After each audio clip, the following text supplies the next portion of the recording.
Казахте ми много за талпаш лепенките, както за самата наука по астрология.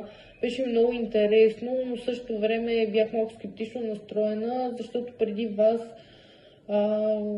преминах през много медикаменти, много инжекции, които ми бяха поставени в ставата, много процедури на физиотерапия, но абсолютно всичко доведе до нулев резултат, даже напротив, задълбочаваха проблема. И когато извадихте тези малки лепенки талпач, си казах, това ми помогна, абсурд.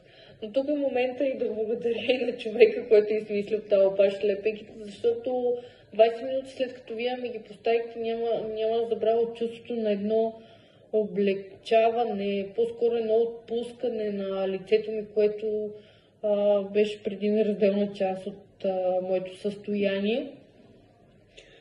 Постепенно с ваши усилия, с усилията на доцент Янев и Грети, стигах до все по-голям успех.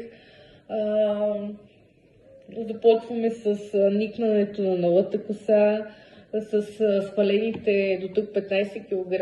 Имам още малко, но знам, че съм в правилната посока и в правилните ръце.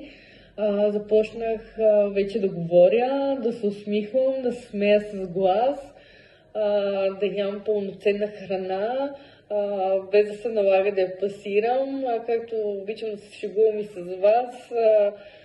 Не спирам да ям пържоли, пресни плодове, пресни зеленчуци.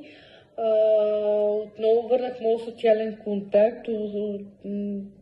Вече не спирам да искам да говоря, да си наваксам цялото това мълчание, което беше през тези 3 години.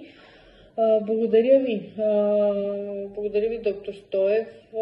Върнахте ме към живота. Смея да твърда наистина, че ви обичам. Благодаря ви. Вие сте неразделна част вече от моето семейство и ви приемам наистина като член от моето семейство, както и доцент Янев, така и Грети, така и моите талпаш лепенки, които са вече неразделна част от моето облекло и за нищо на света не би ги свалила. Благодаря ви. Благодаря.